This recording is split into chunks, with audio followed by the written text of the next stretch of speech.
kembali bersama kami di Sudut Istana. Tadi di segmen awal kami sudah berbincang bersama dengan Menteri Agama Republik Indonesia, Bapak Lukman Hakim Saifuddin. Dan di segmen terakhir ini kami akan hadirkan seorang narasumber. Ini sebetulnya kesehariannya berkaitan dengan istana. Tapi beliau ini bukan staf presiden ataupun bekerja di lingkungan istana. Namanya Pak Eko Srianto. Siapakah Pak Eko Srianto ini? Langsung saja kita undang. Silakan Pak Eko.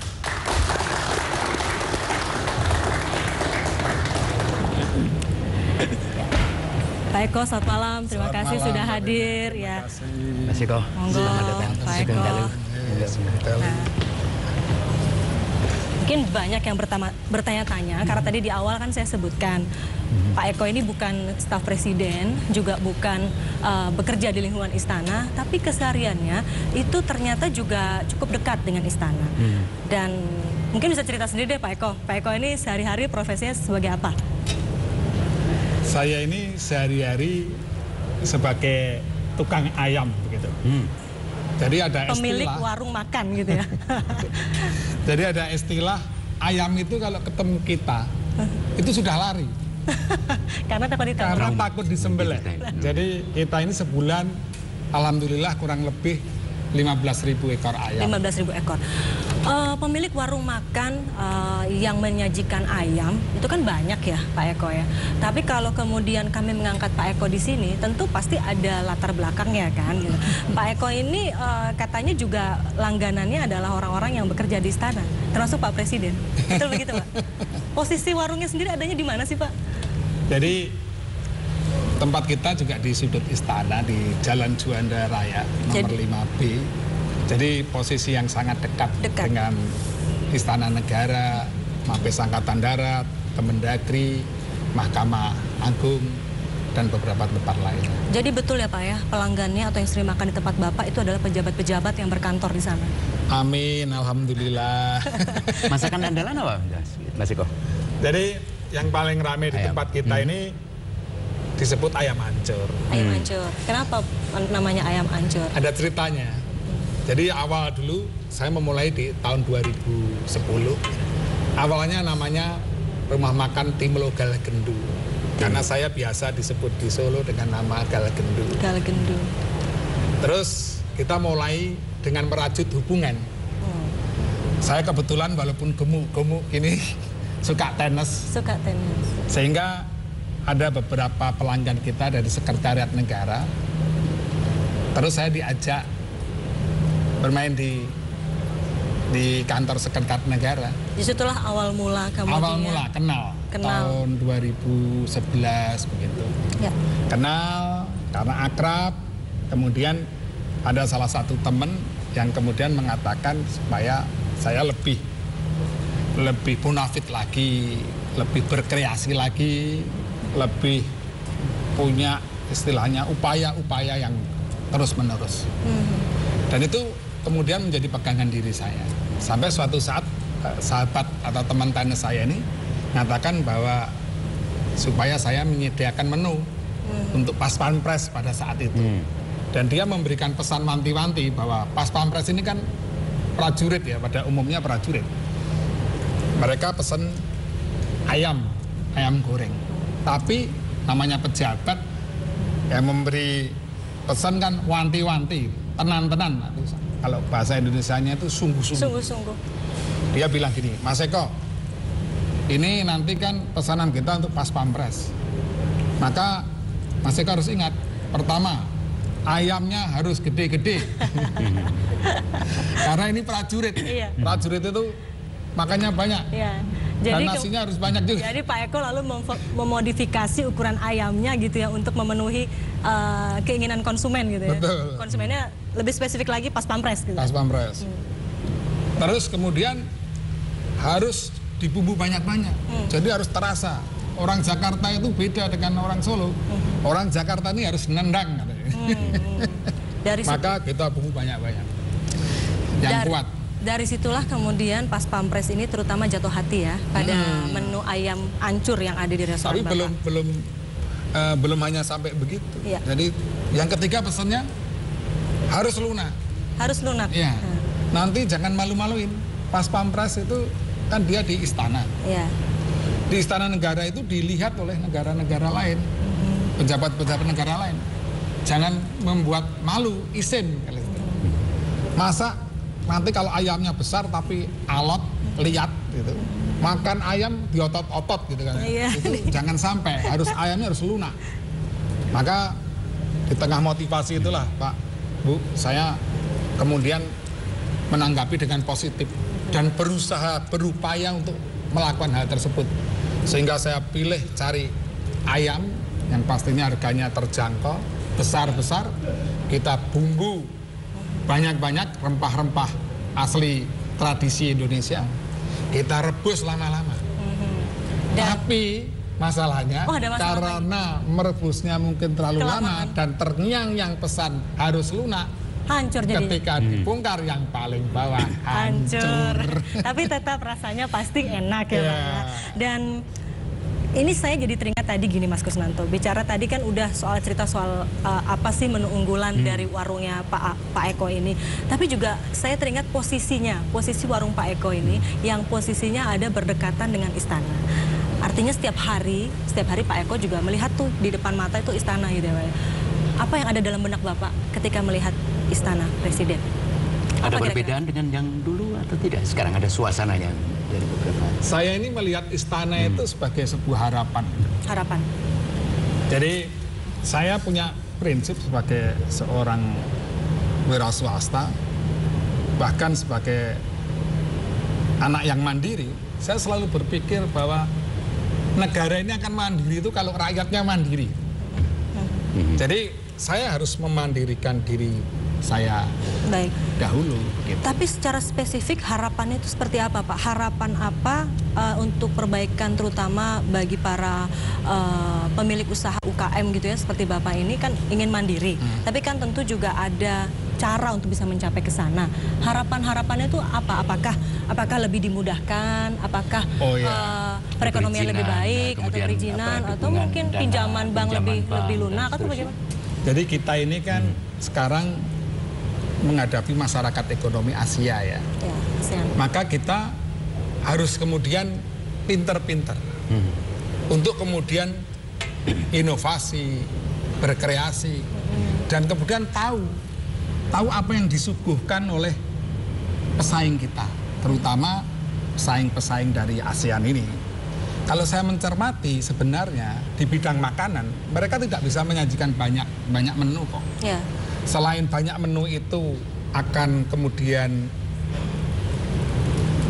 ada risiko, ya kan, risiko rugi. Yang kedua, belum tentu lidahnya cocok dengan lidah kita, lidah orang Indonesia. Jadi kalau bicara di sisi kuliner, mestinya pelaku usaha Indonesia ini masih menang gitu ya Pak ya, untuk berkompetisi di era masyarakat ekonomi ASEAN ini ya. Menang, dan harus punya keyakinan, harus menang. Harus optimis. Kalau pertanyaan satu lagi dari saya, yang agak politik sifatnya, boleh dong kan?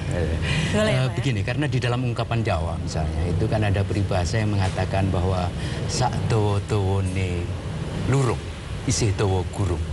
Jadi sepanjang-panjang jalan, tapi itu masih panjang pembicaraan. Jadi setiap pembicaraan bisa saja berujung ke sesuatu yang kita tidak bisa menebak. Nah, di lain pihak, kadang-kadang restoran atau tempat makan, itu kan tempat suasana dari seseorang dengan orang lain, cerita ini, itu, dan seterusnya. Bisa menjadi sarana untuk akomodasi politik, tapi juga bisa untuk menjadi provokasi politik, atau bisa menjadi apapun juga, seperti yang terjadi di banyak tempat, ada di Prancis, dan pernah menyaksikan itu nggak di rumah makan ayam ancur di Jalan Juanda itu? Iya, jadi kita ini kebetulan posisinya kan di dekat Kementerian Dalam Negeri. Hampir seluruh pejabat di daerah itu kan dalam periode waktu tertentu pasti ke Kementerian Dalam Negeri. Demikian juga DPRD. Itu hampir sebagian dari mereka juga makan di tempat kita. Kita itu sangat terkenal di daerah Papua, karena Papua juga suka makannya yang besar-besar. Sehingga pernah kita juga buat acara juga untuk teman-teman Papua. Di situ sebenarnya terjalin tadi akumulasi sebuah proses pembicaraan dari berbagai daerah, dari Kalimantan, dari Papua, dari Sulawesi, dari Sumatera, dari melebur Bali, di situ ya? Melebur di situ, karena posisi posisinya. Posisinya di situ ya. Dan sekali Solo saya sendiri mau ke sana dong kalau boleh bisa silakan. mendengarkan banyak cerita itu. Ya, banyak cerita sambil tentang mendapatkan ekonomi, politik, ayam ancur sosial, besar. budaya. Kalau ke sana jangan lupa ajak saya, Mas. Oh ya pasti. Tadi bicara soal posisi strategis ya kan, posisinya ada di antara kementerian, kemudian juga ada di dekat istana. Lalu yang saya ingin tanyakan, apa yang ada di benak Pak Eko melihat apa sih yang dikerjakan oleh Pak Presiden, apa yang dikerjakan oleh Pak Menteri, itu apa sih yang ada dalam bayangan Pak Eko? Jadi berat tanggung jawabnya ya. Berat. Saya ini tukang ayam yang suka filsafat. Filsafat. Ya, Bu. Jadi saya berpikir tentang filsafat negara itu dari kata nagara, nahgara.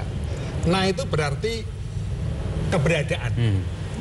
Itu artinya besar dan agung. Ga itu wadah, tempat, bentuk, sistem. Ra itu artinya darah, turunan atau bangsa. Jadi ketika kita bicara negara, maka kita bicara suatu keberadaan dari suatu tempat atau wadah yang kemudian penuh dengan kebesaran dan keagungan, serta ada sistem di situ untuk mencapai tujuan demi keturunan, demi darah, demi bangsa, demi masa depan, demi anak, demi masa depan bangsa Indonesia. Artinya saya selalu berharap bahwa para pemimpin negara ini untuk berpikir tentang negara, kehadiran negara seperti cita-cita Bapak Presiden tentang nawacita dan negara selalu hadir di masyarakat begitu. Dan itu yang sudah dirasakan saat ini. Saya berusaha untuk kemudian harus berusaha untuk merasakan. Karena dengan kita sebagai pengusaha merasa kehadiran negara itu banyak sekali kok sebenarnya kalau kita mau kemudian merasakan. Baik, artinya ini menunjukkan bahwa masyarakat terus optimis, termasuk juga pelaku usaha di tengah banyak juga tantangan-tantangan dan kendala terutama dalam berusaha ya Pak ya. Tapi optimisme itu terus dijaga. Dan kami berterima kasih Pak Eko sudah hadir di sini, sudah berbagi inspirasi untuk kita semua. Mudah-mudahan ini menjadi inspirasi tidak hanya buat kita yang di sini, tapi juga buat pemirsa di rumah. Terakhir, Mas Kusnanto, untuk menutup perbincangan kita, apa yang bisa disimpulkan atau mungkin menjadi highlight dari perbincangan kita terkait dengan tema kita malam hari ini, merajut kerukunan? Ya, saya kira merajut kerukunan merupakan tema sentral bagi Indonesia dalam beberapa tahun ke depan. Itu merupakan suatu problem besar, dan tadi kita sudah berbincang dengan Pak Menteri Agama Lukman Hakim Saifuddin yang menunjukkan bahwa kita cukup berhasil sebenarnya dalam 1 atau 1,5 tahun terakhir, meskipun masih ada beberapa hal yang perlu dilakukan. Dan saya kira tamu kita yang kedua ini sebenarnya saya sebenarnya ingin berdiskusi lebih panjang dan lebih lebar lagi, karena memang beliau kebetulan seorang pengusaha restoran, tapi juga jangan lupa bahwa dalam sebuah ungkapan Jawa itu ada peribahasa yang mengatakan bahwa sekuat-kuatnya dinding tembok itu masih lebih kuat dinding mangkok.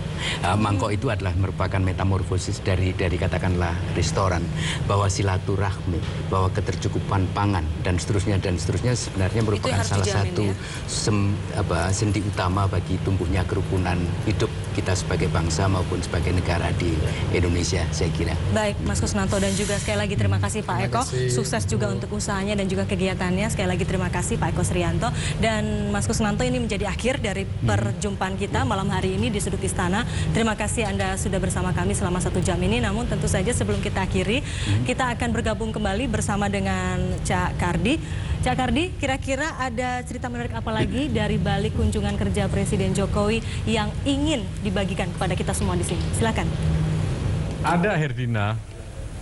Pemirsa, ini catatan kecil saya di balik belusukan Presiden Jokowi 1 Agustus 2015.